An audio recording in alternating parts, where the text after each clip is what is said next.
La muerte acecha a esta familia. En unos instantes su mundo se verá sumido en el caos. Y todos desaparecerán. El lugar es América Central. Es el año 536 después de Cristo. Un supervolcán despierta. Una de las mayores erupciones volcánicas vividas por la humanidad cubrirá la Tierra de cenizas. El clima cambiará y tras ello la peste bubónica asolará el planeta. En el mundo nace una nueva era, la edad del oscurantismo. Este es el relato de uno de los grandes cataclismos de la historia.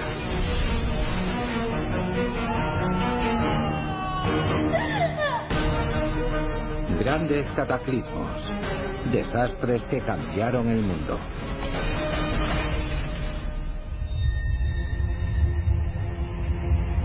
El volcán de los años oscuros. Es el año 536 después de Cristo. Una nube de polvo y ceniza ahoga el planeta, provocando un cambio climático, hambre y enfermedad en todo el mundo. El origen de esta nube oscura ha desconcertado a científicos e historiadores hasta nuestros días. El profesor Rob Dahl es un experto en riesgos medioambientales y cree que ha encontrado la respuesta. El lago Ilopango, en El Salvador, uno de los volcanes más grandes de América Central. Dahl cree que entró en erupción hace alrededor de 1500 años. Si calculamos matemáticamente el tamaño del agujero, veremos que tiene más de 100 kilómetros cúbicos. Eso nos da una idea de la gran cantidad de materiales que expulsó en un breve periodo de tiempo. La suficiente como para cubrir la totalidad de El Salvador con varios metros de ceniza y enviar miles de millones de toneladas a la atmósfera superior que rodea la Tierra.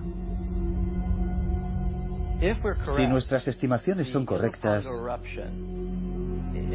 los efectos de la erupción del volcán Ilopango, en cuanto al número de muertos que dejó en El Salvador, en todo el Imperio Maya y más allá, en lugares como Europa, la cuenca del Mediterráneo y el Imperio Romano, la convierten en la mayor catástrofe volcánica de la historia de la humanidad. Rob piensa que la erupción tuvo lugar dentro de un periodo de 120 años en torno al 536 después de Cristo, pero para demostrar su teoría debe datarla con precisión y para conseguirlo necesita pruebas fehacientes.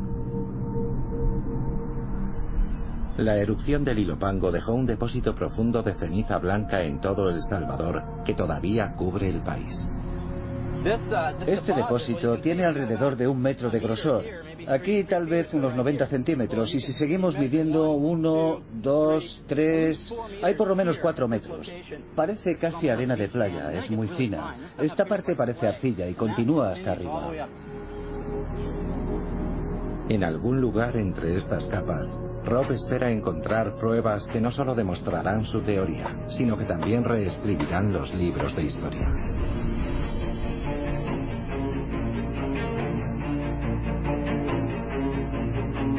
Hace 1500 años El Salvador formaba parte del imperio de los mayas, una antigua civilización que se extendía a lo largo de América Central. Hassan es un agricultor maya. Desde hace incontables generaciones, sus antepasados han cultivado estas tierras. Ahora Rob Dahl está descubriendo ese mundo desaparecido bajo las cenizas del Ilopango. Huellas de campos de maíz que se han conservado en el polvo durante 1500 años. Esta es la parte superior, el caballón, donde plantaban el maíz. Y esto el surco. Hay otro caballón, otro surco y así sucesivamente. Y no solo se han descubierto campos de labranza enterrados bajo la ceniza, también señales de las vidas humanas perdidas. Esto era una aldea maya. Aquí tenemos un ejemplo de cómo vivían en aquella época. Esto es una vivienda familiar. Entonces una familia tenía un promedio de 4 miembros. Aquí hay una bonita pieza de cerámica. Sí, aquí hay otra pieza de cerámica. Utilizaban recipientes como este para servir comida. Esta pieza forma parte de un plato con unos grandes soportes.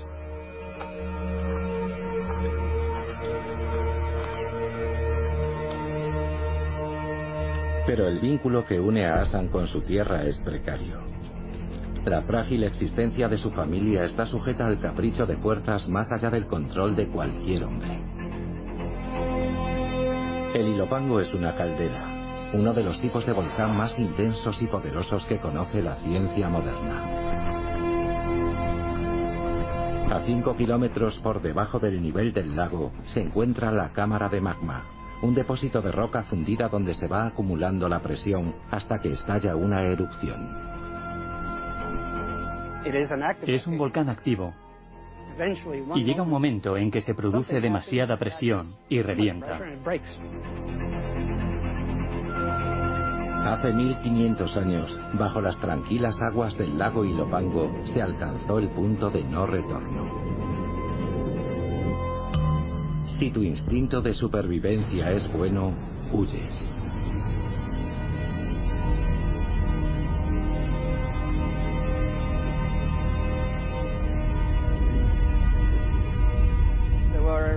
Hubo una gran cantidad de movimientos sísmicos, pequeños y grandes terremotos. Cambios de color en el agua del lago, peces muertos. El magma estaba cerca de la superficie. Había mucho humo y olor a azufre. El nivel del lago aumentó. Mientras el gigante durmiente empieza a rebullirse, desde la cúspide de su templo pirámide, un rey maya cree que puede evitar el desastre.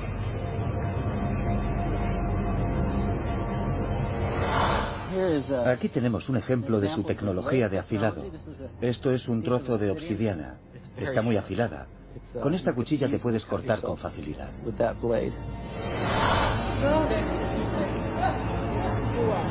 Para apaciguar a los dioses e impedir que el monstruo volcánico entre en erupción, los mayas sacrifican a uno de los suyos.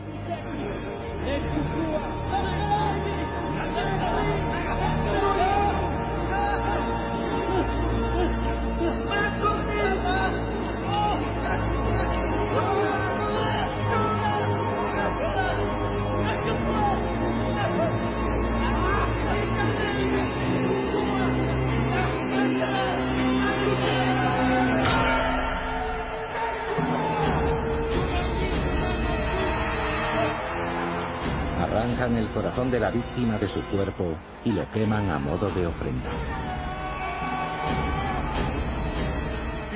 Imaginen a todo el pueblo viendo cómo su rey ofrece sangre no solo a la gente, sino a la tierra. Debía ser algo muy poderoso.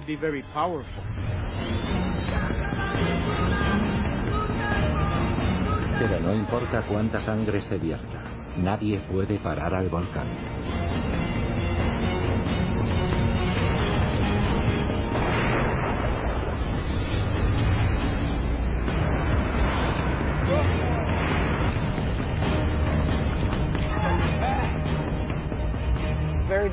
Cuesta comprender lo que está ocurriendo, hasta que de pronto ya no tienes mucho tiempo para reaccionar.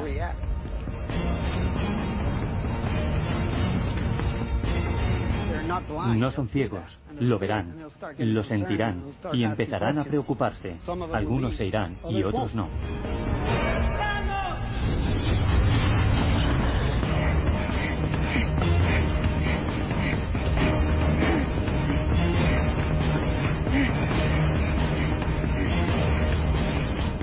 Si tu instinto de supervivencia es bueno, huyes.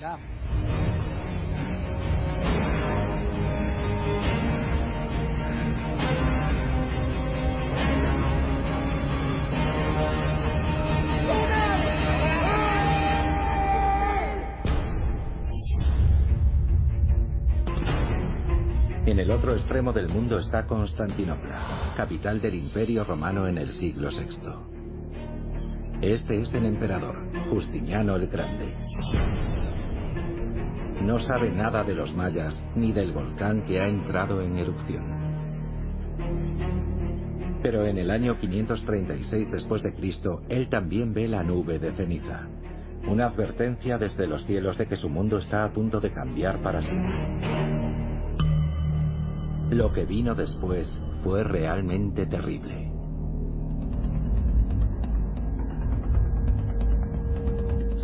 Algo ocurre en la atmósfera en la zona del Mediterráneo. El sol desapareció.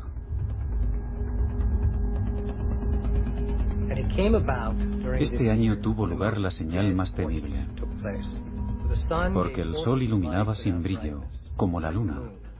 Durante el año entero, parecía que el sol estaba completamente eclipsado. Retrospectivamente, esa clase de señales parecen mucho peores cuando sabes lo que viene después, y lo que vino después fue realmente terrible.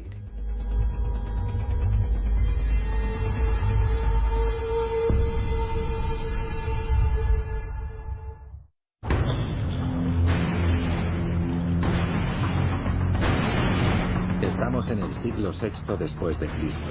El Ilopango despierta. Asan es testigo de un acontecimiento que va a cambiar la historia de los mayas y el mundo antiguo para siempre. Cuando la ceniza volcánica empezó a caer, el cielo debió de oscurecerse. Llovería y habría relámpagos. En algún momento se darían cuenta de que aquel no era un lugar seguro, debían escapar. Como el peor fuego incontrolado que se pueda imaginar.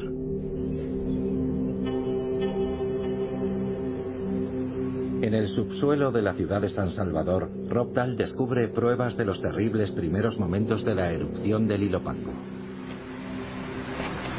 Ahí está el caballón y el surco. Está lleno de pumita. Eso nos dice que la explosión inicial acabaría con todo. Los seres vivos murieron antes de que la lava se acumulara. En cuestión de segundos, flujos piroclásticos de gas sobrecalentado y pumita descienden por las laderas del Ilopango. Es como una avalancha. La diferencia entre un flujo piroclástico y una avalancha es que el flujo es muy caliente.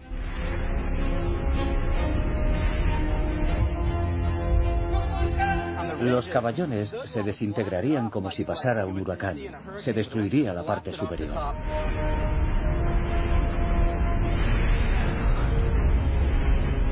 Pueden desplazarse a cientos de kilómetros por hora, más rápido que un coche. Son insuperables. Tuvo que ser una explosión tremenda, como el peor fuego incontrolado que se pueda imaginar.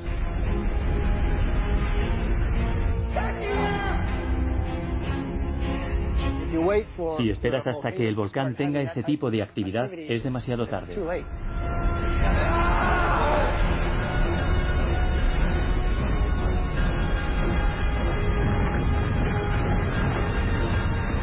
Todo el mundo murió. Las plantas desaparecieron. Todo quedó calcinado.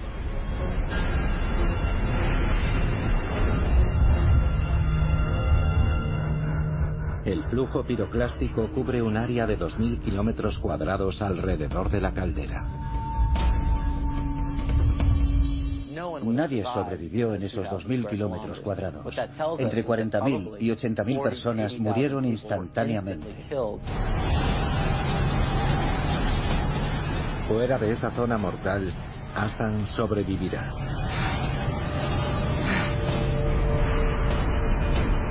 Pero la bestia solo acaba de despertar.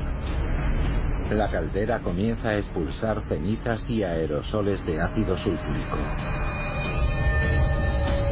Una nube nociva que llega a más de 40 kilómetros de distancia en la atmósfera superior. Los vientos la expanden y acaba cubriendo todo el planeta.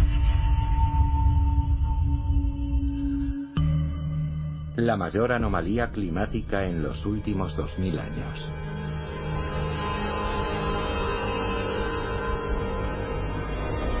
Los científicos ahora saben que la actividad volcánica puede causar cambios climáticos a corto plazo. En 1991, la nube de polvo producida por la erupción del monte Pinatubo en Filipinas refractó hasta el 10% de los rayos del sol y las temperaturas del globo descendieron medio grado centígrado. Robert Dahl cree que sucedió lo mismo cuando el Ilopango entró en erupción alrededor del 536 después de Cristo. La única diferencia es que el Ilopango es 10 veces más grande. Esta erupción probablemente tuvo un efecto climático a nivel global. La mayor anomalía que se produjo en los últimos 2000 años de un enfriamiento a corto plazo fue en el 536 después de Cristo.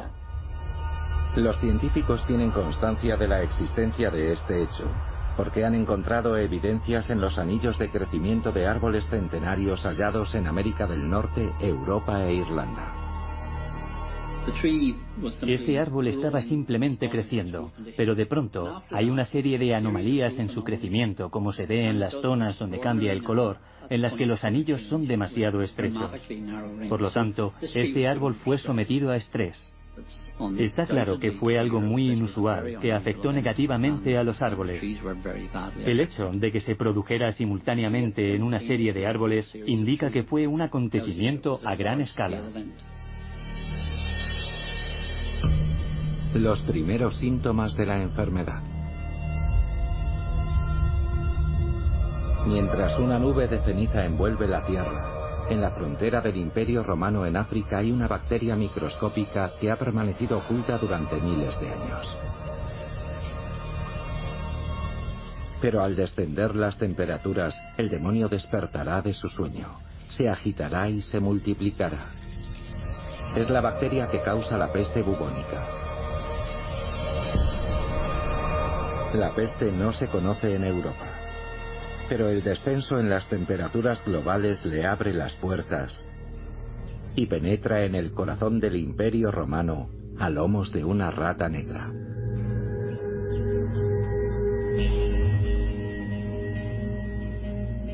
En la primavera del año 542 después de Cristo, un barco se aproxima a la ciudad de Constantinopla.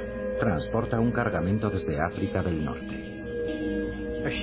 Un barco cargado de grano parte del puerto de Alejandría el día 1.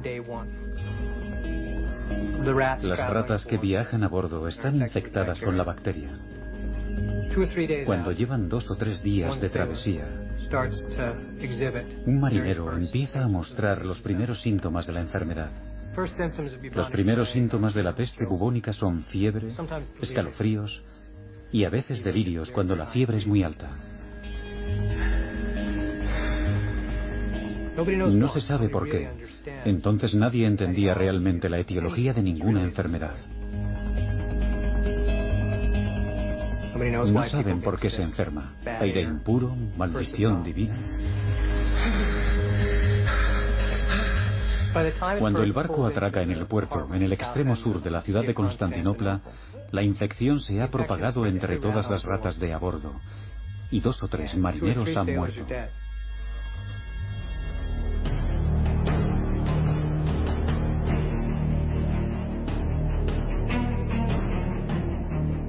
Probablemente ningún hombre en la tierra tiene más poder que Justiniano el Grande. Pero la peste negra acecha furtivamente donde menos espera.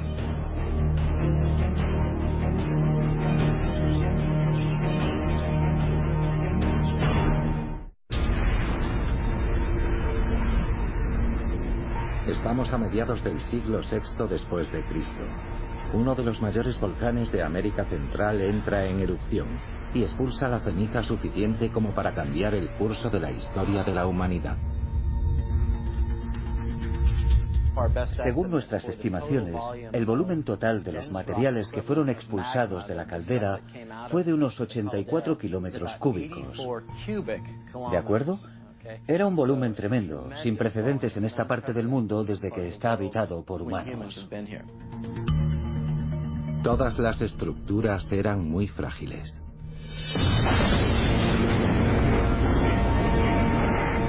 Fue una erupción que duró de varios días a un par de semanas. Hubo grandes estruendos. Sabemos que se escucharon a más de 1000 kilómetros de distancia.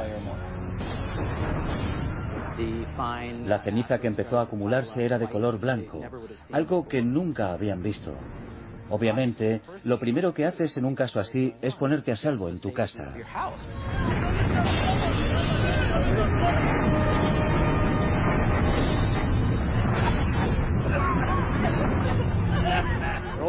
Todas las construcciones son de tierra, con palos cubiertos de barro. Los tejados, en todas las estructuras, estaban hechos con un armazón de madera cubierto de paja. Eran muy frágiles, muy frágiles.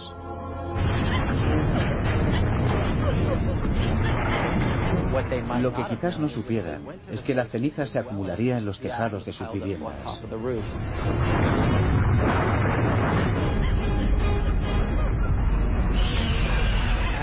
Si la ceniza cae en tu tejado, es como la nieve, terminará hundiéndolo. Así que no debes esconderte en tu casa.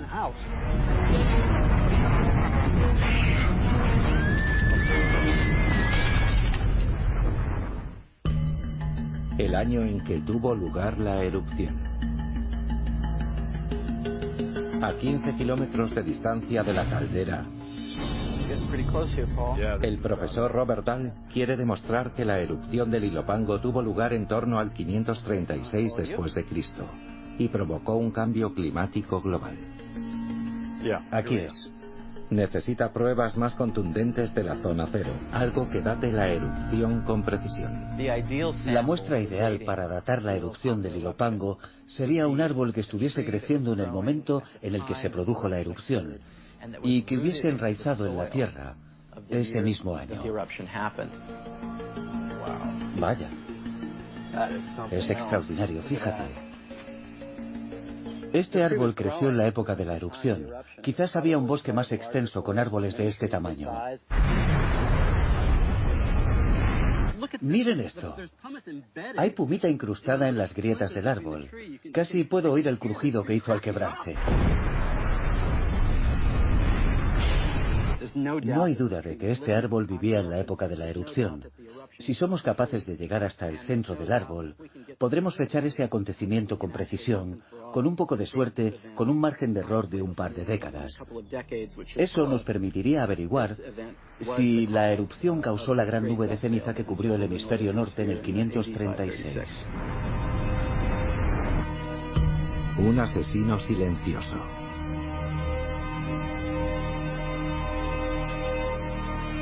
Seis años después de que la nube de ceniza se viese por primera vez en el cielo, la desgracia llama a las puertas de Constantinopla, la capital del Imperio Romano.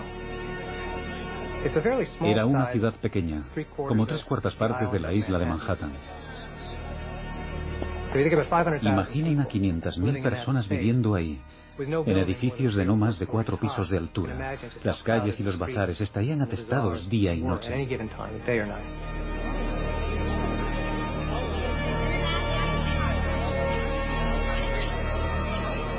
Desconocían el origen de la enfermedad. No podían aislar a los infectados y no sabían que las ratas eran las causantes. La rata es portadora de una pulga. Y en el intestino de la pulga se encuentra la bacteria Yersinia pestis. Cuando la bacteria se reproduce, la pulga, enloquecida por el hambre, picará a cualquiera, ya sea una rata o un humano, propagando así la infección. Al ser un asesino silencioso, cuando una persona se infecta, pasan unos días antes de manifestar síntomas como rigidez, tensión muscular y fiebre alta con delirios.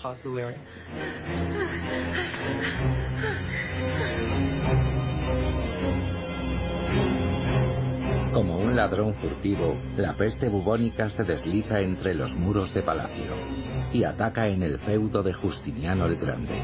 Nadie es inmune. La riqueza y el estatus no ofrecen ninguna protección, ni siquiera al emperador.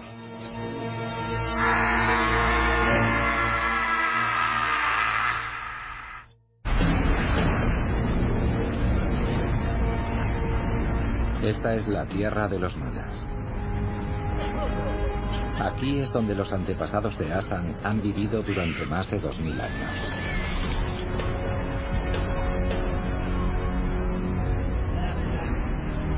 Ahora es el reino de los muertos. Una tierra cubierta de cenizas donde ningún ser vivo puede sobrevivir.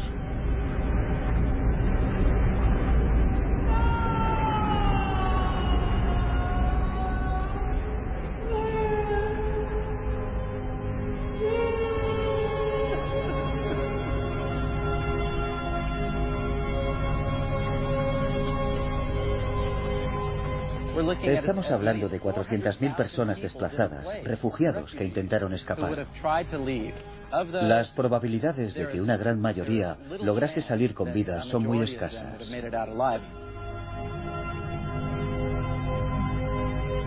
Una semana después de la erupción del Ilopango, la ceniza sigue cayendo y la oscuridad se cierne sobre los mayas.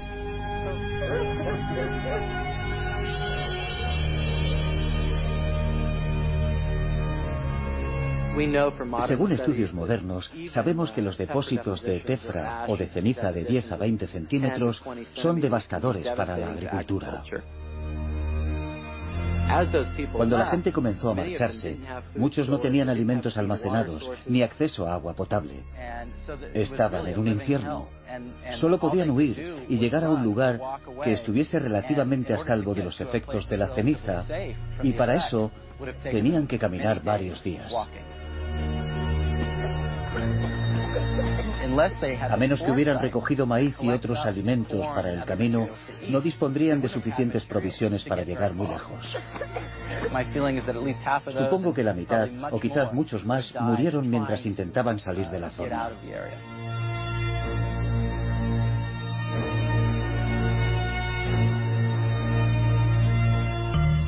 Todo lo que intentaron probablemente solo sirvió para empeorar las cosas. Al otro lado del mundo, Constantinopla está sitiada por un enemigo al que ni siquiera puede ver. Es el cuarto día de la infección. Les aparecen bultos desde el tamaño de una pelota de golf hasta el de un pomelo, en las ingles, las axilas o debajo de la mandíbula. La hinchazón causa un dolor inmenso. Las glándulas linfáticas son el caldo de cultivo perfecto para las bacterias, causando la inflamación característica denominada bubón, que da su nombre a la enfermedad, peste bubónica.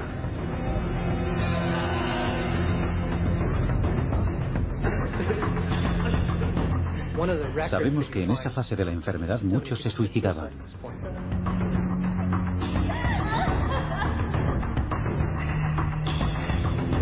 Dentro del palacio, el emperador Justiniano está atrapado en las garras de la muerte.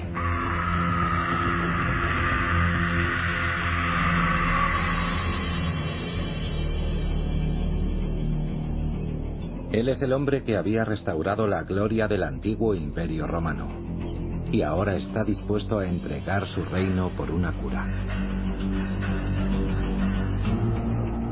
No podían tratar la enfermedad, tan solo consolar a las víctimas lo mejor posible.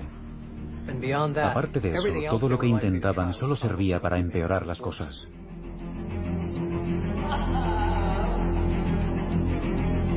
No hay antibióticos ni cuidados paliativos, y ninguna esperanza de cura.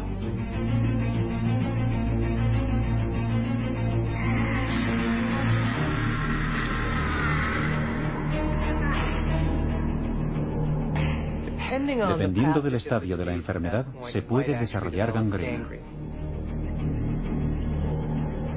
Por un shock, por la incapacidad del cuerpo.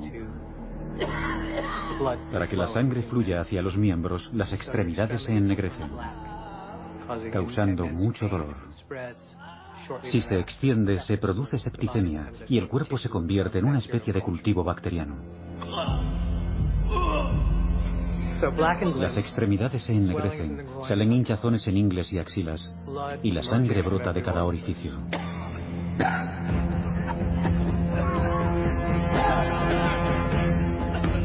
Al cabo de una semana surge una nueva cepa de la enfermedad aún más virulenta. En ocasiones la bacteria, en lugar de pasar a través del sistema linfático, es capaz de persuadir a nuestro organismo para que la transporte hacia los pulmones. Allí se transforma en lo que llamamos peste neumónica. Y entonces se puede transmitir de humano a humano cada vez que una persona tose o estornuda.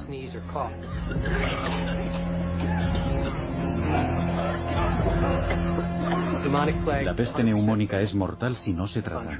Y en el siglo VI después de Cristo no había tratamiento. Es un arma de exterminio prodigiosa, algo perverso. Mientras la muerte recoge su funesta cosecha y la pestilencia impera por doquier, tanto los campesinos como el emperador están en el abismo. Y las civilizaciones del mundo antiguo se tambalean en los albores de la edad del oscurantismo.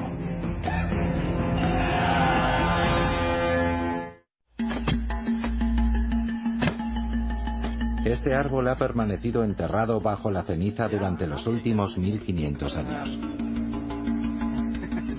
Este ejemplar es como una imagen del momento en que el flujo piroclástico llegó desde la colina, lo partió en un segundo y quizás mató a la mayoría de los seres vivos de la zona. Es un hallazgo fantástico. De todos los especímenes que he encontrado es el más impresionante que he visto. Robert Dahl confía en que las muestras de este árbol se conviertan en pruebas sólidas que demuestren su teoría. Que el Ilopango fue el volcán que entró en erupción alrededor del año 536 después de Cristo y cambió la historia del planeta. Ningún lugar a donde ir.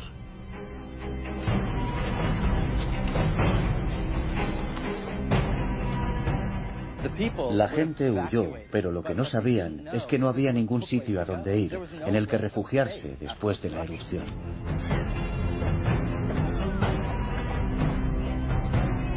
Para llegar a algún lugar sin secuelas de la erupción, tendrían que caminar días y días.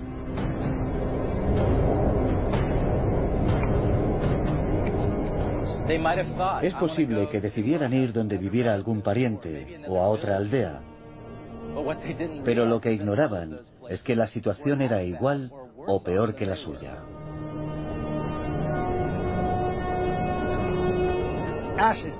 Si la ceniza volcánica se respira, es como si se formara cemento en nuestros pulmones.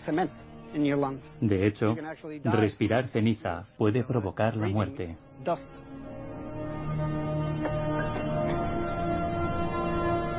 Es una situación caótica, una pesadilla. Si consigues sobrevivir a algo así, sería como subsistir en el infierno.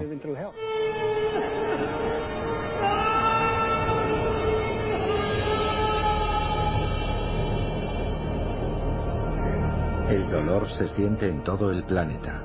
Ese sufrimiento humano compartido se convierte en una experiencia universal. La distorsión más común que se experimenta en los desastres es la sensación de que el tiempo transcurre más despacio. ¿Por qué es algo tan habitual? Se suele malinterpretar, pero es evidente que el cerebro trata de ayudarnos. Los acontecimientos se ralentizan. Nuestro cerebro lo hace para ayudarnos a sobrevivir.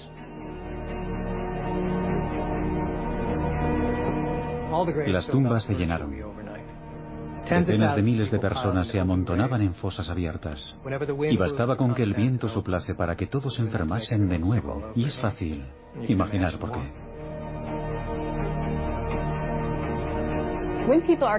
Cuando las personas se enfrentan a signos innegables de que algo terrible está sucediendo a gran escala, a menudo manifiestan una especie de desapego ante lo que ven. La gente se mueve mucho más despacio o se paraliza completamente debido al aturdimiento.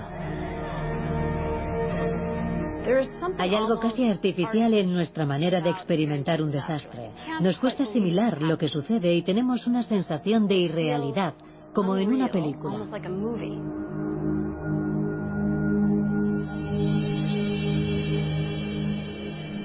El 10º día de la plaga, la crisis alcanza su punto álgido. El momento en que se decide quién va a sobrevivir y quién no. En Constantinopla se produjeron unas 100.000 muertes, 10.000 de ellas en un solo día. Fue espantoso. Por buscar un equivalente, sería como si en Nueva York, una ciudad 10 veces mayor que Constantinopla, muriesen 500.000 de personas en un solo verano. Pensaban que era el juicio final.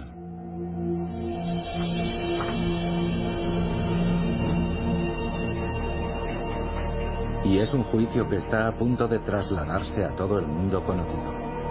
Porque las partidas de grano que se envían a todas partes llevan consigo la plaga. Representa un gran acontecimiento histórico, un cambio de rumbo en la historia europea, o incluso más que eso. El siglo VI es un punto de inflexión en el tiempo.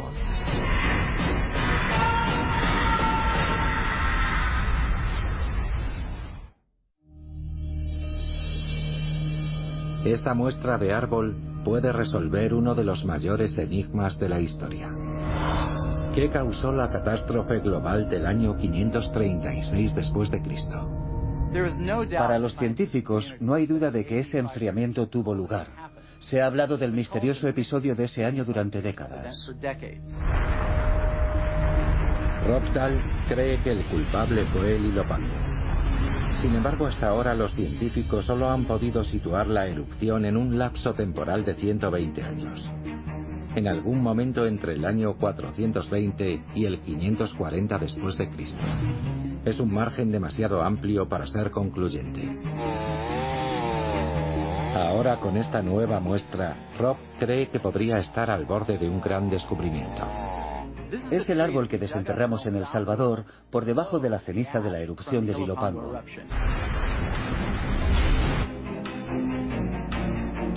En el laboratorio, la muestra se somete a la datación por radiocarbono y al análisis de los anillos, en un intento por fechar la erupción con mayor precisión.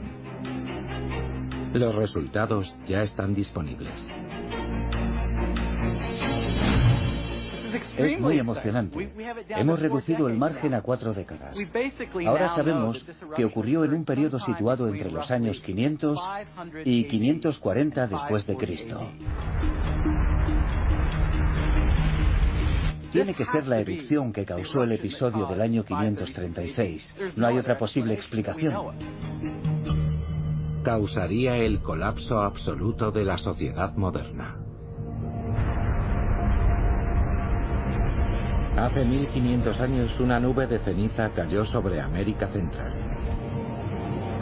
Se han encontrado depósitos en el fondo del Océano Pacífico hasta unos 50 kilómetros de la costa. Durante 2 semanas, Hassan ha caminado a través de un desierto de ceniza. No hay ningún lugar a donde ir.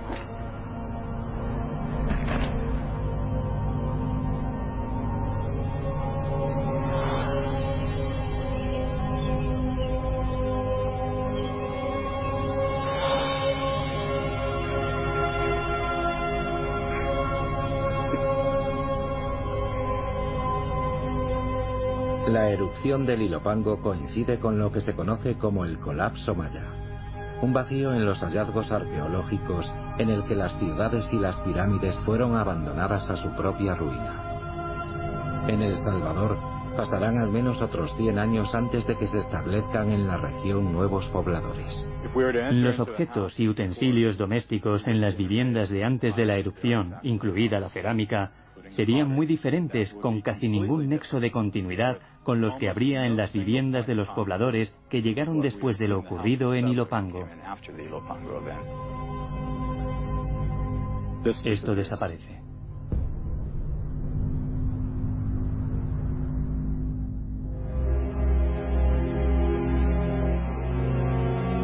En Constantinopla, el emperador Justiniano sobrevivió a la plaga. Pero Europa se vio sumida en un periodo de oscurantismo que marcaría el fin del antiguo mundo romano.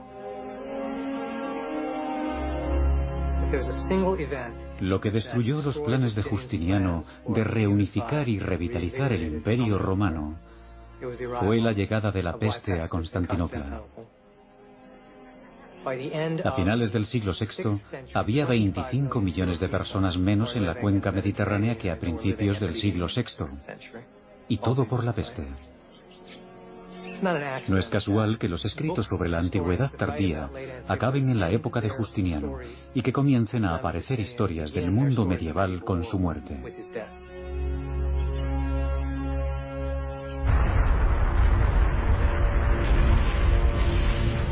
Es una catástrofe a escala global que trajo consigo muerte y destrucción al mundo antiguo. Se desencadenó por la erupción de un volcán. Algunos científicos temen que se pueda repetir algún día. Este volcán podría reactivarse en cualquier momento. Sería muy peligroso si vuelve a despertar.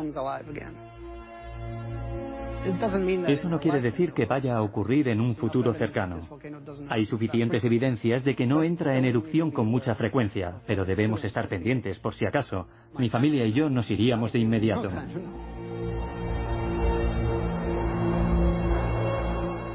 Si los acontecimientos que tuvieron lugar entre el año 536 y la década del 540 sucedieran hoy, creo que causarían el colapso total de nuestra sociedad. Derribaría todas nuestras estructuras y entraríamos en una nueva edad del oscurantismo.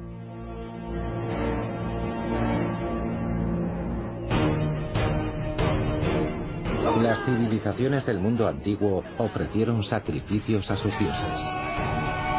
Construyeron grandes imperios y trataron de dominar a la propia naturaleza.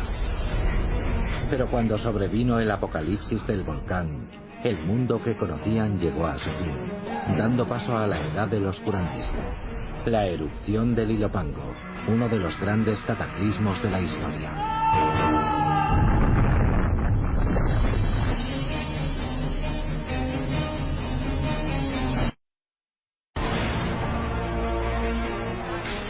La mayoría de las personas que hay en esta casa van a morir. Están atrapadas en las garras de un huracán que azota la costa de Estados Unidos en el Golfo de México. Pero no es Nueva Orleans en 2005. El año es 1900. Y esta tormenta será 4 veces más letal que el huracán Katrina. Vientos de 230 kilómetros por hora, olas de 4 metros de altura y proyectiles asesinos.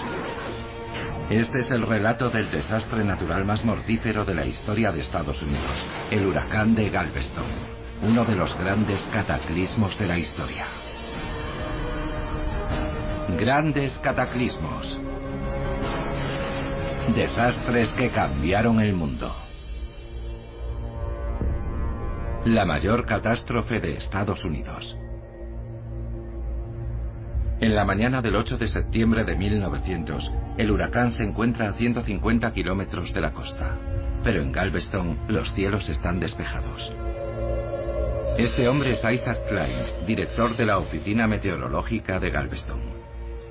Es sábado por la mañana del 8 de septiembre de 1900. Isaac Klein había salido muy temprano aquella mañana. No vio nada inusual. Puede que las olas fueran un poco más altas, pero el mar estaba tranquilo. Ha recibido informes que avisan de una tormenta en algún lugar del Golfo de México, pero nadie sabe hacia dónde se dirige. Isaac mide la intermitencia de las horas. En una época anterior a los satélites y al actual seguimiento de las tormentas, las marejadas inusuales son una señal de advertencia. El Golfo de México. El mar está un poco revuelto, y de pronto, 8 horas después, es una furiosa pared negra de agua destructiva. Galveston era la joya de la corona de Texas. En 1900, Galveston, en el estado de Texas, se halla en vías de convertirse en la ciudad costera más importante del sur de Estados Unidos. Es una isla barrera frente a la costa de Texas, una lengua de arena que se ha convertido en una joya reluciente en el Golfo de México. Antes de aquello, Galveston era una de las ciudades más grandes del estado, y su renta per cápita era una de las más ricas de Estados Unidos. El 90% de los inmigrantes y de las mercancías que llegaban al estado de Texas entraban por el puerto de Galveston. Nos dirigimos al Wall Street del suroeste, Galveston Street.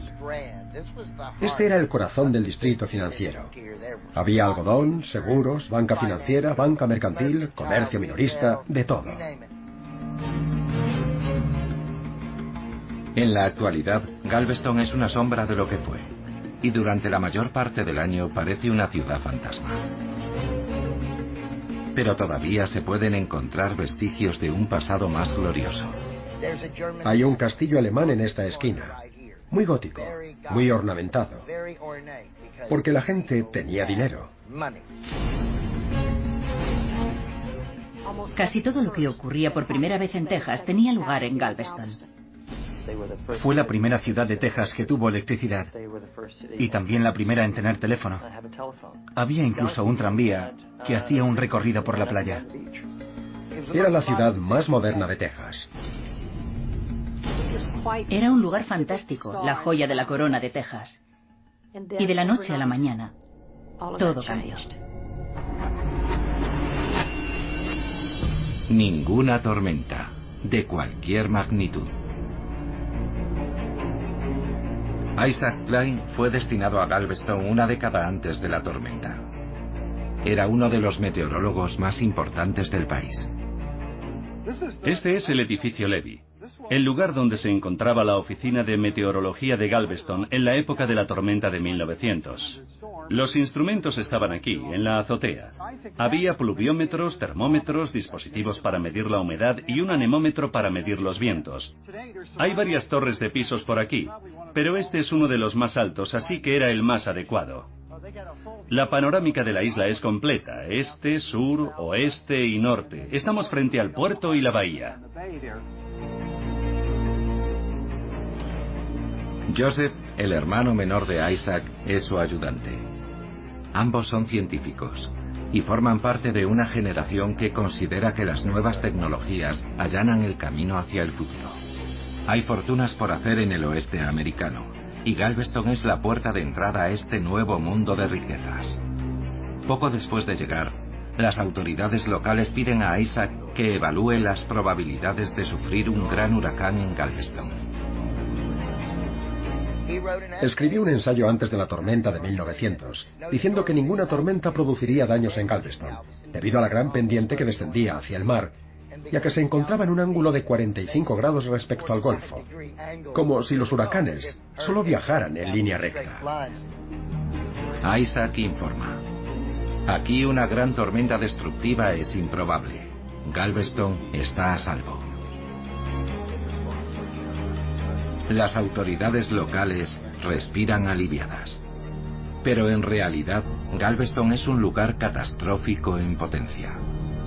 La ciudad es plana, con tan solo 25 metros de altitud sobre el nivel del mar en su punto más elevado. Además está rodeada de agua, con el Golfo de México a un lado y la bahía de Galveston al otro. No hay barreras ni diques que la protejan de una inundación. Galveston existía desde hacía menos de 100 años. Meteorológicamente hablando, es un periodo muy breve de registros. Nunca habían visto un huracán que arrasara la isla, así que cuando Isaac afirmó que aquí no ocurriría algo así, la gente lo aceptó sin reparos. Es una época de prosperidad. El Dr. Klein se enamoró de Cora May, la organista de la iglesia, una mujer dulce y encantadora. La gente se refería a ella como la dulce Cora May. 9 meses después de su boda tuvieron una niña. Cuando tuvo lugar la tormenta de 1900, eran padres de 3 hijas y estaban esperando su cuarto vástago. Isaac no sabe hasta qué punto su vida va a cambiar. Existe la tendencia a ser extremadamente optimista cuando se trata de ciertas amenazas. Y ese optimismo es útil, porque hace que quieras seguir viviendo si piensas que eres especial y estás al margen de los aspectos más oscuros de la vida. Pero también conlleva un peligro. Un peligro que se aproxima. El huracán asesino está en camino y pronto se cobrará sus primeras víctimas. A 150 kilómetros de la costa, el carguero de vapor Pensacola ha sido arrastrado por la tormenta. La tripulación lucha por mantener el barco a flote, con vientos de 230 kilómetros por hora. El capitán del barco, Jay Simmons, nunca se ha enfrentado a una tormenta tan poderosa.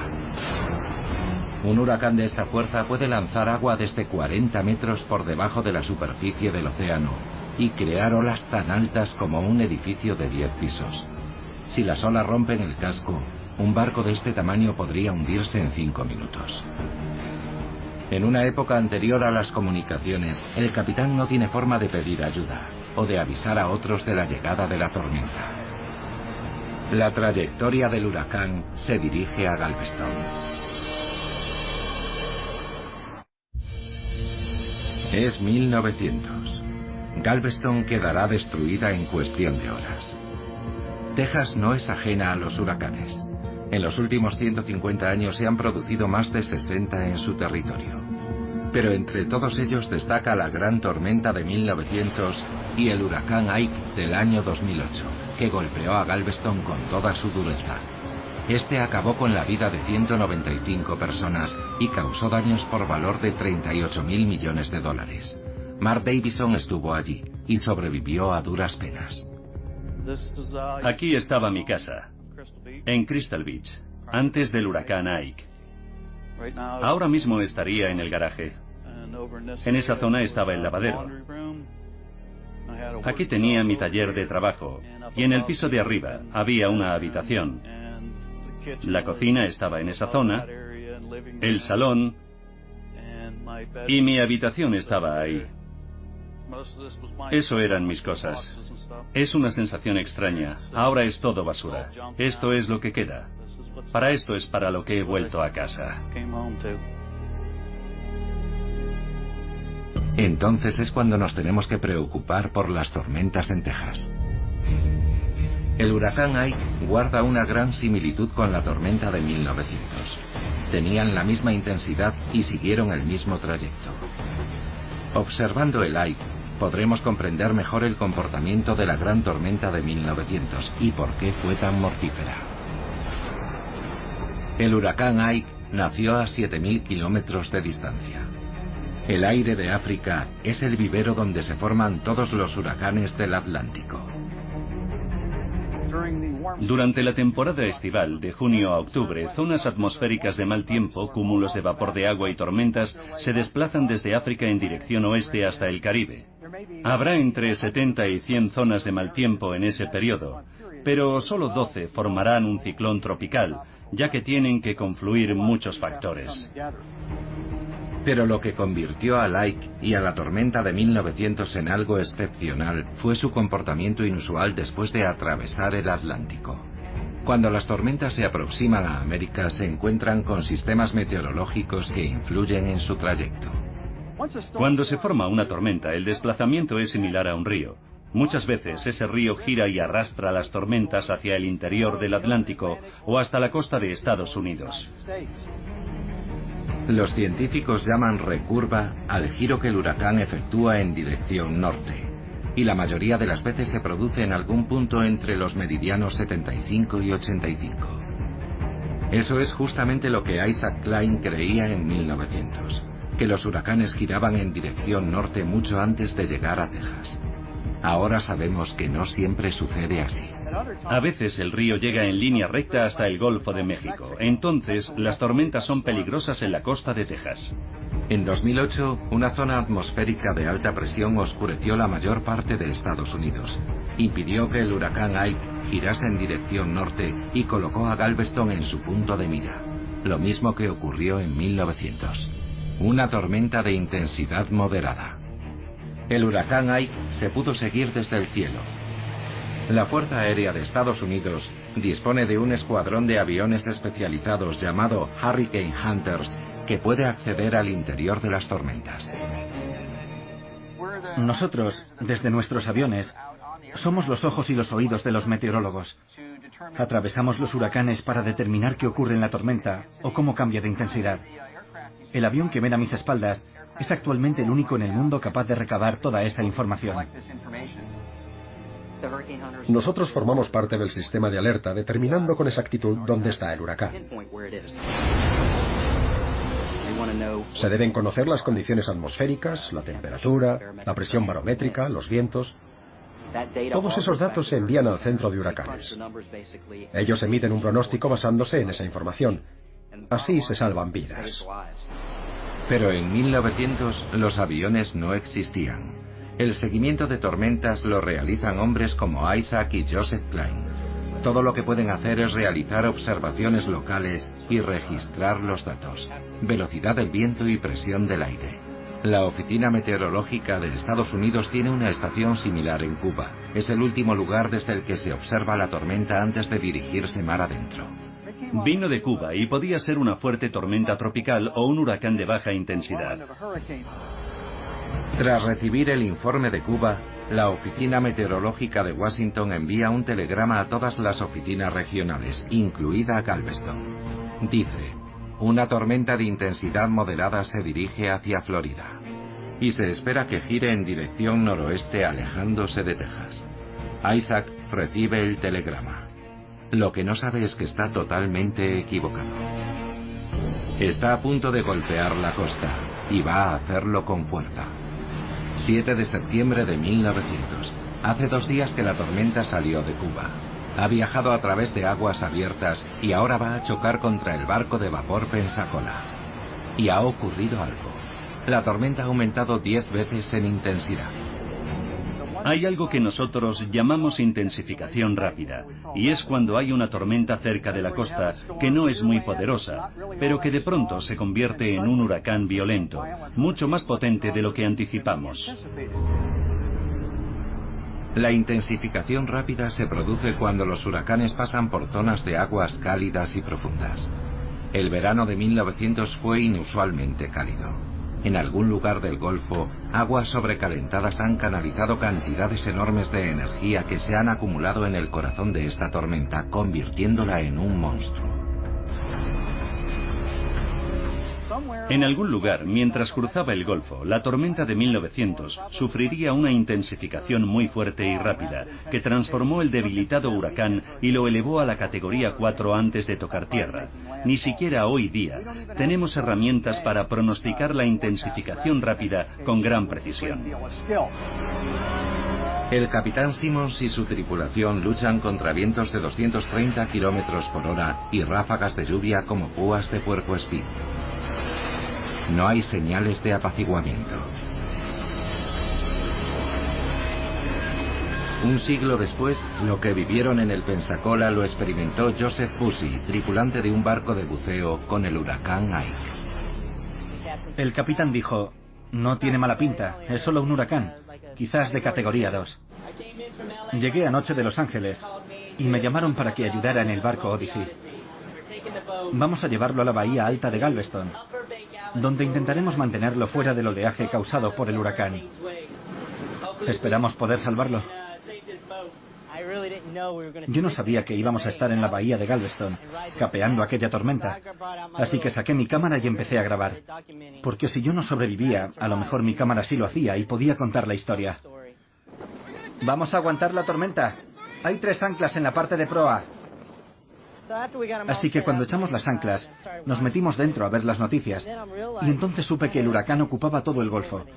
Estaba a punto de golpear la costa con fuerza. Los vientos son de 110 kilómetros por hora. La tripulación del Pensacola lleva varias horas luchando contra la tormenta. El capitán revisa sus cartas náuticas. El barco se ha desplazado 70 kilómetros en dirección a la costa de Texas. Galveston está sentenciada.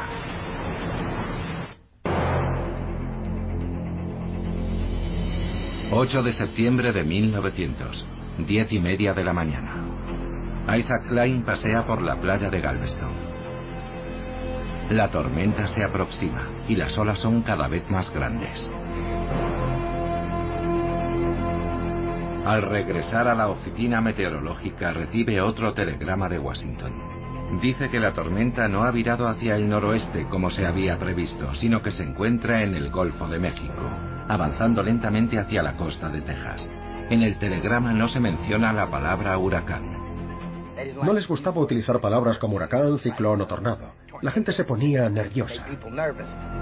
Ahora, Isaac tiene que tomar una decisión crítica, recomendar una evacuación o no.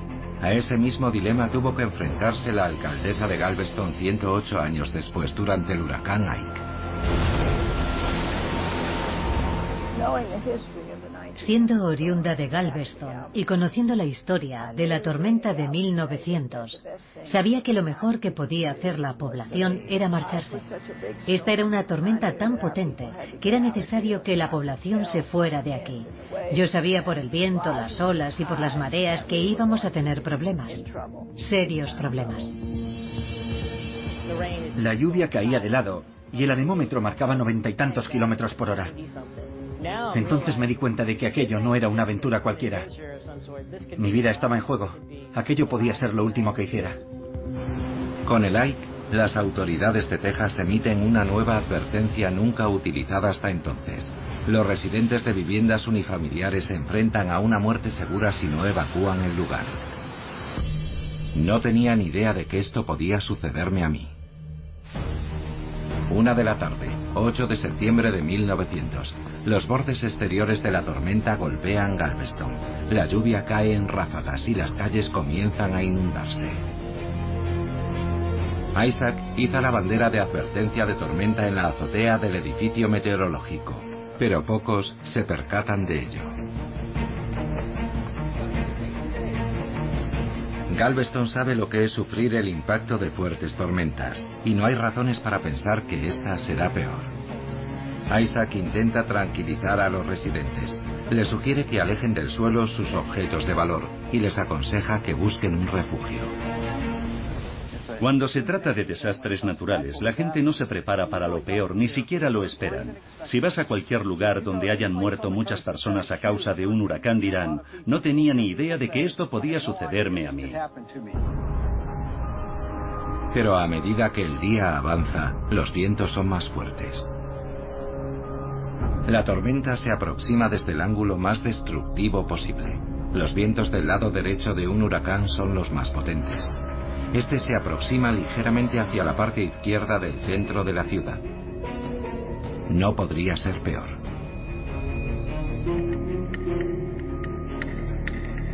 Isaac envía un telegrama muy comedido a Washington, empleando términos muy suaves.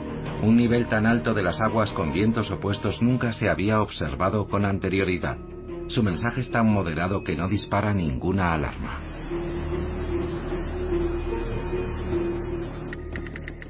Sería muy fácil decir, tendría que haber hecho más. Cuando alguien se enfrenta a una situación de la que no tiene precedentes, tendemos a esperar demasiado de esa persona. Confiamos en que tenga el valor para decir, esto se va a poner muy feo.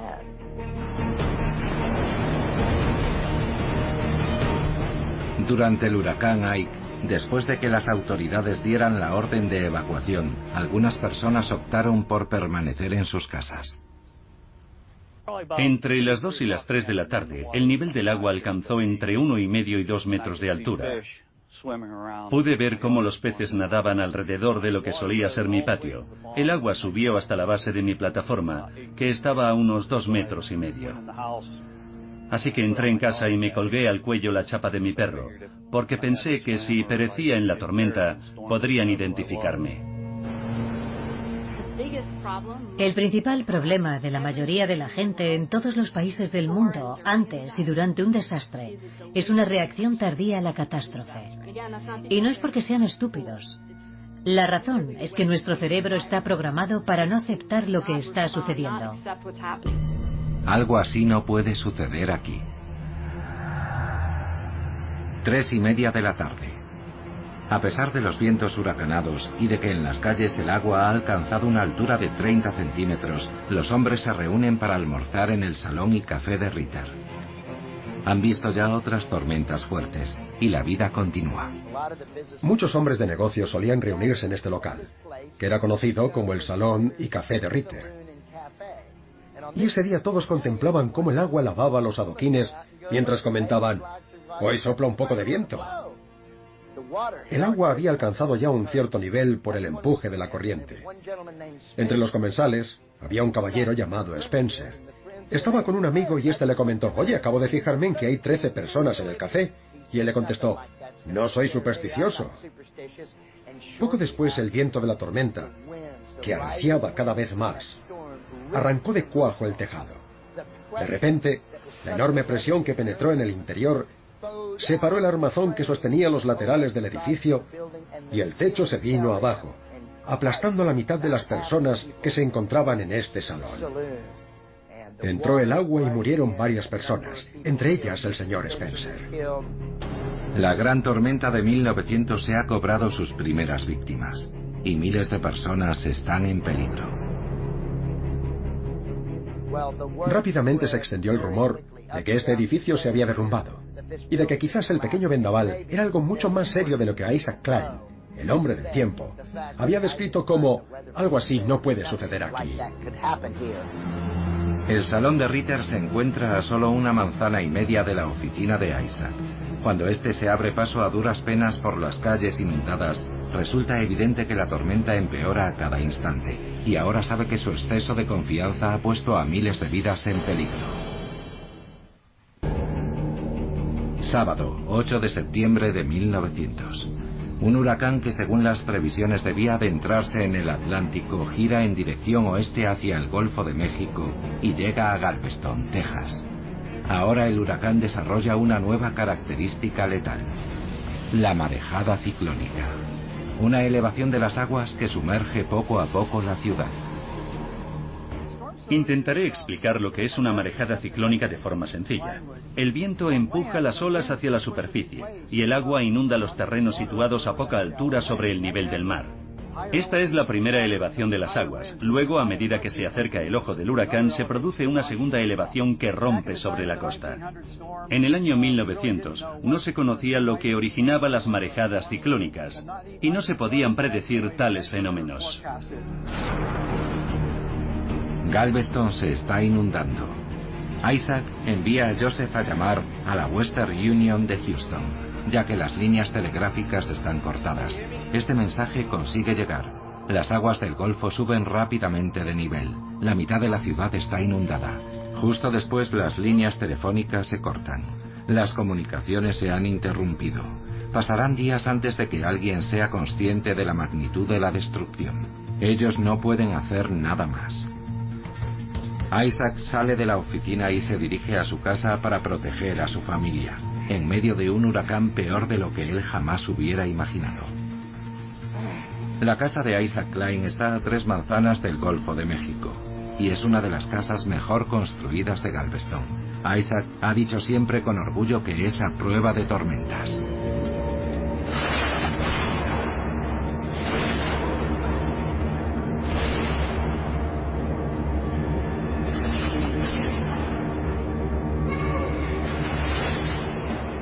Cuando Isaac llegó, encontró a 50 personas allí. Le dijeron: Dr. Klein, sabemos lo perfeccionista que es, y si hay una casa capaz de mantenerse en pie, es esta. Incluso quienes construyeron su casa estaban allí, y él les dijo que eran bienvenidos. Pueden quedarse, están en su casa. Justo detrás de mí estaba la residencia de Isaac Klein. Durante un tiempo estuvieron a salvo. La casa era sólida, se construyó pensando en las tormentas. Perdieron el patio, parte del techo, gran parte del perfil de la casa, pero la estructura se mantuvo. Un arma de destrucción y muerte.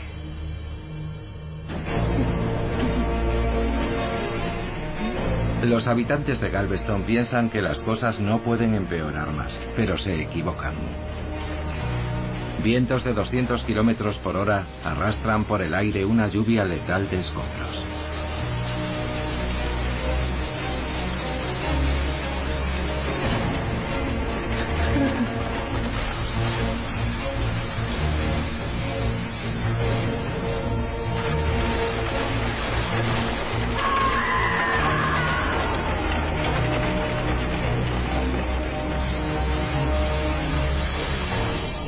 Las tejas de pizarra causaron muchas muertes. 25 años antes se había producido un incendio que quemó 40 manzanas de la ciudad. El fuego se propagó a través de las tejas de madera de cedro. Así que el ayuntamiento dijo: no más tejas de cedro, tejas de pizarra. Y ahora esas tejas volaban por el aire como misiles. Lo que no volaba por el aire era arrastrado por enormes paredes de agua. La gente decía: vayamos a una zona más elevada. Pero resulta que la zona más alta estaba a 2,5 metros sobre el nivel del mar, en Broadway. La gente fue allí, ¿Qué iban a hacer?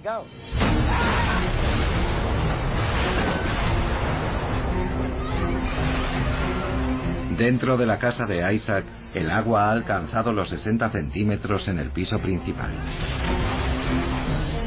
Con el aumento del nivel de las aguas y en el aire un remolino de proyectiles mortales, resulta difícil creer que lo peor está por venir. A las 6:30 de la tarde el viento cambia de dirección. Ahora sopla desde el sur, trayendo consigo una nueva oleada de agua del Golfo. Las aguas tanto de la bahía como del Golfo inundan la ciudad. Galveston no estaba medio inundada, estaba completamente sumergida. El agua de la bahía se había mezclado con la del Golfo. En la casa de Isaac, el agua sube 1 metro de altura en apenas 4 segundos. El primer piso se encuentra sumergido. 50 personas aterrorizadas suben a la segunda planta y se amontonan en el dormitorio donde la esposa de Isaac, embarazada, permanece en la cama. Joseph opina que deben irse a una zona más elevada de la ciudad, pero Isaac no está de acuerdo. Fuera el tiempo es mortal y cree que su casa puede resistir la tormenta. La oleada destroza todo a su paso, incluida una línea de tranvía de medio kilómetro de largo. Derribó absolutamente todo. Arrastró cuerpos, casas, escombros, vagones, cables eléctricos, postes de teléfono, todo. Y una de las atracciones más famosas y populares de Galveston se convirtió en un arma de destrucción y muerte.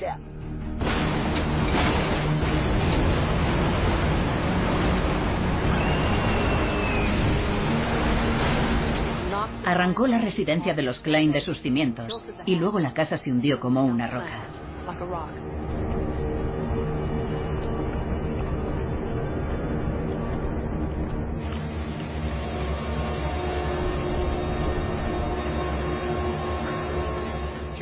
Joseph cogió a 2 de las hijas de Isaac y saltando por una ventana, se las ingenió para encaramarse al tejado flotante de un porche. Isaac se vio arrastrado contra la chimenea y un aparador se le vino encima y le impidió escapar cuando la casa se hundió. Aspiró una gran bocanada para llenar sus pulmones de agua. Isaac Klein era un hombre muy pragmático, así que se dijo: bueno, se acabó, si voy a morir, que sea cuanto antes.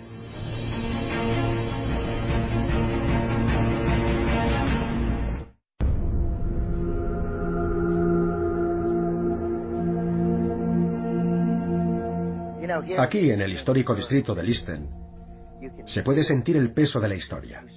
Se huele, está en el aire, y casi se pueden sentir los fantasmas. Basta con hacer un ejercicio de imaginación. Esta zona estaba a unas 10 manzanas de la playa. El nivel del agua debió alcanzar unos 4 metros, tal vez 6. Isaac Klein está atrapado bajo el agua. Las 50 personas a las que trataba de proteger del huracán están ahora muertas o luchando por sus vidas. Él decide ahogarse voluntariamente para poner fin a la agonía.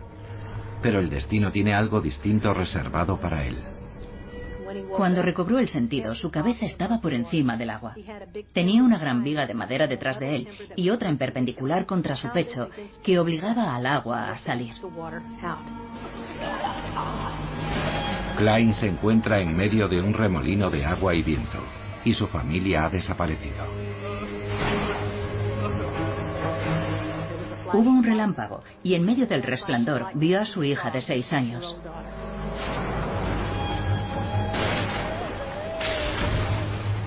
Joseph, que estaba en el tejado con sus otras 2 hijas, vio a Isaac y los llamó.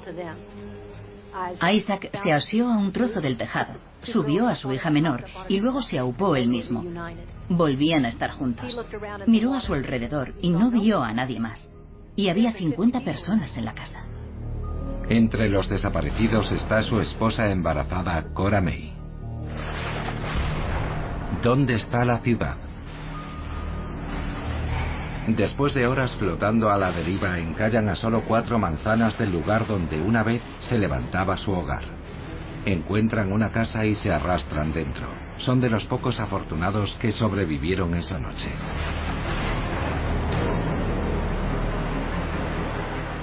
Muchas personas salieron de sus casas al día siguiente y se preguntaban, ¿dónde está la ciudad? 9 de septiembre por la mañana. Después de luchar contra la tormenta durante más de 24 horas, el capitán Simmons, a bordo del maltrecho Pensacola, se dirige al puerto de Galveston, pero ha desaparecido. La costa ha quedado arrasada. Es un amasijo de madera de 4 metros de altura que parece una barricada gigante. La tripulación puede sentir ya el olor de los muertos. Estas son fotografías estéreo tomadas después de la tormenta de 1900 para mostrar la destrucción que causó. Las fotografías se colocan en un estereoscopio. Se mira por el visor y se ven las imágenes en 3 dimensiones.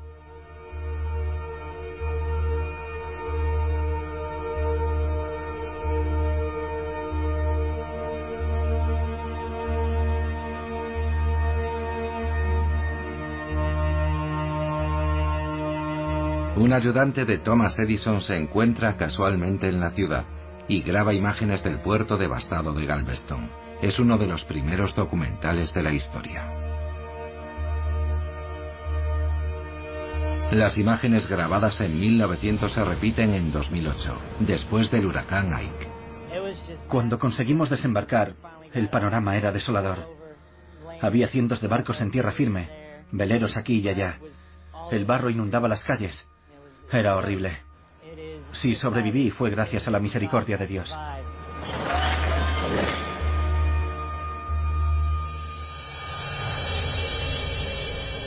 Isaac se dirige a la oficina meteorológica y desde la azotea contempla la devastación.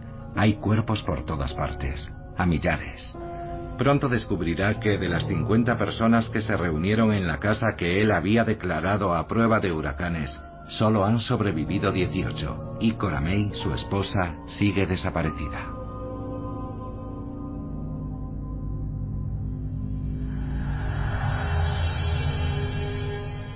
Pensé que era el fin del mundo. Parecía el fin del mundo.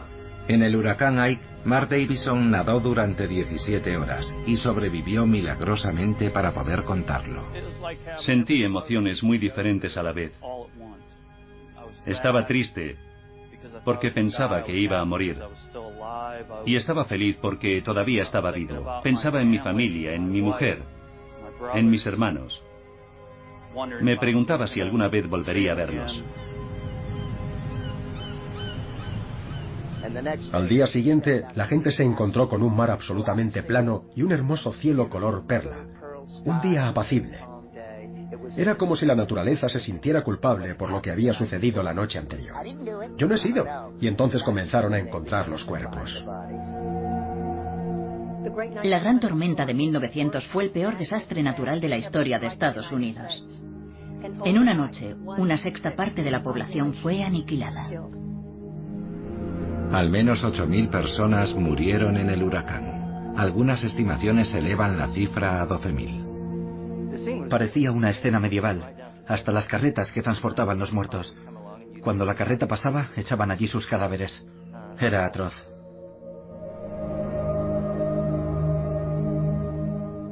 Cuando las aguas se retiraron, había miles de cuerpos.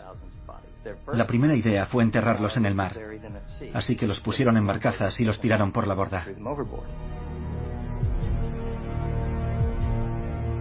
Esta imagen en particular muestra la barcaza que contenía los 800 cuerpos que se llevaron para enterrarlos en el mar. Al día siguiente la marea cambió y devolvió centenares de cadáveres a la orilla. Entonces no quedó otra alternativa que una incineración masiva en la playa.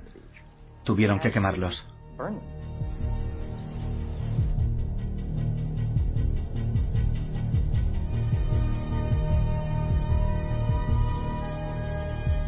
Quienes recogían los cadáveres no solo se encargaban de quemar los cuerpos, también despejaban las calles para crear vías de paso.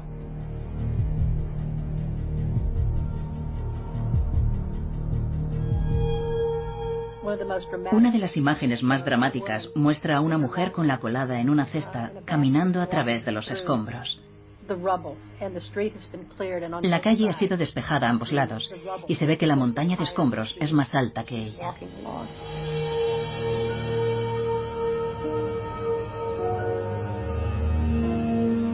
Mientras Galveston permanece en ruinas, finalmente aparece el cuerpo de Cora May, la esposa de Isaac Klein. Isaac solo es capaz de reconocerla por su anillo de boda, que llevará en el dedo meñique el resto de su vida. Esta tormenta causó más muertes que las provocadas por los demás huracanes estadounidenses juntos, y ha sido con diferencia la más mortífera. Todo cambió de la noche a la mañana. Galveston era la estrella del estado, pero después de la tormenta, las piras funerarias ardían en el centro de la ciudad.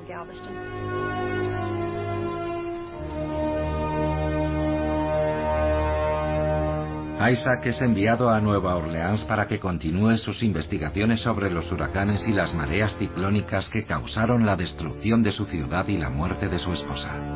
Se convierte en el mayor experto en huracanes del gobierno y vive hasta los 94 años, pero el recuerdo de la tragedia siempre le perseguirá. Una década después de la gran tormenta, se construye un dique en el paseo marítimo que eleva 5 metros la altura de la ciudad entera. Un milagro de la ingeniería del siglo XX. En la actualidad, la resplandeciente joya del Golfo es una sombra de su antigua gloria. Después de la tormenta, Galveston no recuperó nunca su supremacía económica. Se convirtió en esta especie de ciudad turística pintoresca. Así que en el intervalo de unos pocos años, pasó de ser Nueva York a Nueva Jersey. A pesar del nuevo dique y la elevación de la ciudad, Galveston será golpeada de nuevo. Es solo una cuestión de tiempo. No hay muchos lugares en el mundo donde podamos vivir libres de riesgo, por decirlo así, del ímpetu de la madre naturaleza. Podemos mitigar ese riesgo. Aprendemos de las tragedias y construimos mejor. Puede que nunca alcancemos la perfección, pero hemos aprendido a evitar que la gente muera en estas tormentas. Y eso es importante. Los científicos saben ahora que no pueden hacer nada para detener a los huracanes o para cambiar su trayectoria.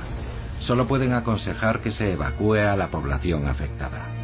Para aquellos que sobrevivieron a la tormenta de 1900, la orden de evacuación nunca llegó y las heridas nunca cicatrizaron. Estas fotos me recuerdan a mi abuelo. Mi abuelo vivió hasta los 88, pero los 2 últimos años de su vida no sabía qué día era o en qué año estábamos, y casi no reconocía a quien fue su esposa durante más de 50 años. Pero cuando llovía y el viento arreciaba, hablaba de la tormenta de 1900 como si hubiera sido ayer. Porque ninguna enfermedad neurológica es lo bastante fuerte como para borrar el recuerdo de esa tormenta. Un gran remolino de viento y agua cruzó el Atlántico desde África y eligió a su víctima, Galveston, símbolo de la audacia y el progreso de Estados Unidos en el siglo XX. El huracán acumuló una energía equivalente a 10.000 bombas atómicas y mató a más personas que todas las tormentas juntas que hubo en Estados Unidos durante ese siglo. Una colisión letal entre las fuerzas de la naturaleza y el exceso de confianza humano. El gran huracán de Galveston, uno de los grandes cataclismos de la historia.